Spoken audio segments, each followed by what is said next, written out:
Well, I have no sense of direction, which means when I'm driving, I need to have my phone mounted up on the dash of my van in a good spot so that I have a clear access to Google Maps. Because without Google Maps running and without a good line of sight to Google Maps, I am totally, completely lost. So for the last few years, I've been using a phone mount much like this one. This is a magnetic phone mount. These are cool. They have really powerful magnets that are embedded into the head of these, and then most of these come with a metal plate that has some adhesive on the back, and you would apply this to the back of your phone or the back of the phone case that you're using, and then that would mate up to the magnets in the head of the phone mount. Now, newer phones have some built-in magnets, but I have an old phone that doesn't have built-in magnets, so this is the system that I've been using. But of course, nothing is perfect. Everything has its drawbacks, and I found this one has a couple of drawbacks. One very big one, and then one kind of more minor one that I've found a workaround for. So this is a phone mount that has a suction cup on the bottom, and I've found the suction cup just was fairly unreliable. Seems to hold for a little while and then it would just let loose. May have something to do with my extra heavy phone. I don't know. But I did find a workaround. Like I said, I just glued a large magnet on the bottom of this. And then to be able to mount this on the dash of my van, I glued a very large metal washer just directly onto the dash of my van. And that gives me a way to mount this onto my dash and solves the problem of not having to rely on an unreliable suction cup mount. But the much bigger problem I find with these is that they are an all plastic construction, and that means that after a period of time they tend to start to fall apart. They are sitting on a hot dash under a windshield, and so it just makes sense that over time the plastic will start to break down and get brittle. And this one started to break down and get brittle, and instead of buying another plastic one, I figured out a much better way of making my own mount using all metal construction.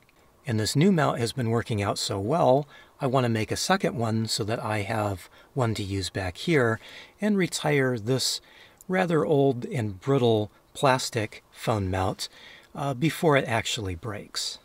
So my phone mount idea is based around this photographer's tool, and this is sometimes referred to as a magic mount.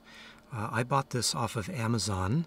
It came in a 2-pack for about $8, but you can find them at a well-stocked camera shop as well, of course.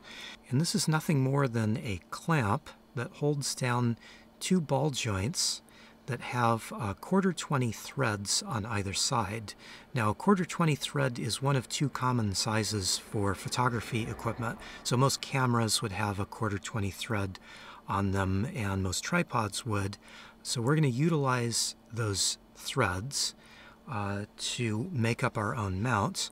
And to do that, I have bought a magnet. Now this is an oversized magnet for my needs. This is a 95-pound pole magnet, which is quite hefty, even for the size of my kind of heavy phone.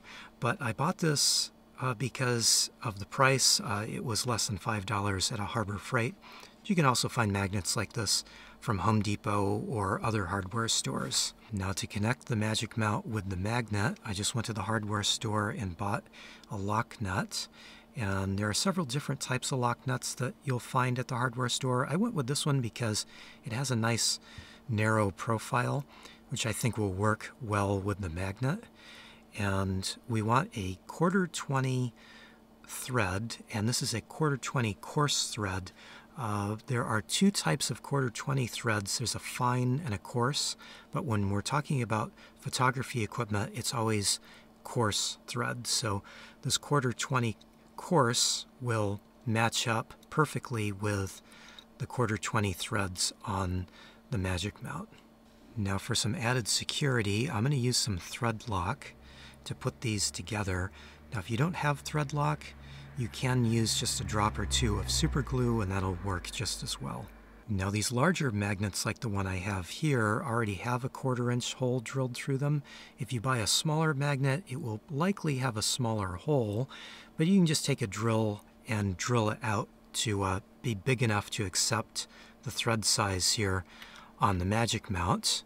But of course I don't have to do that since I went with this larger one. So all I'm going to do here is put on the nut, but first I'm just going to put on just a little bit of that thread lock. Don't mind that I'm doing this rather messy. And then I've got a wrench here, and I'm going to have to fight against the magnet, so this will look a little awkward. Actually, that's not going too bad. Okay, I think I've got that tightened down best I can, and then I have a second magnet that I'm going to use to be the phone side of this mount. Now this is a magnet that I already had, and this is oversized in itself. Not quite as strong as this magnet. This is a 65-pound pole magnet, which is, again, probably more than what I need, but I have this, so I'm just going to use it instead of buying another one. But I should just point out that if you don't want to use a magnet mount, this is a 1/4-20 thread, which will accept most any photography equipment. So like I have this spring phone mount that I bought years ago. I don't happen to like this one, but I've kept it just as a backup. But it has a 1/4-20 thread that would go right onto this mount and give you a different option of mounting your phone if that's what you're going to make one of these for. And as you can see, this would give you all different ways of moving that around and getting that adjusted the way that you would like. But I like magnet mounts, so I'm just going to go ahead and do the same thing that I did with the bottom here, and just attach this magnet with another one of those lock nuts. Okay, there we go. And then I'm just going to do one last little thing to this, because I find that some of these magnets have really sharp edges on them.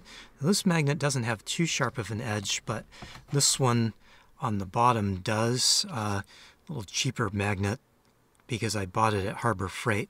I'm going to take and just cover this with some duct tape, and that'll make sure I don't scratch up anything, because if I do put this on something that is painted, it will scrape the paint off of it. I found that out the hard way in the past.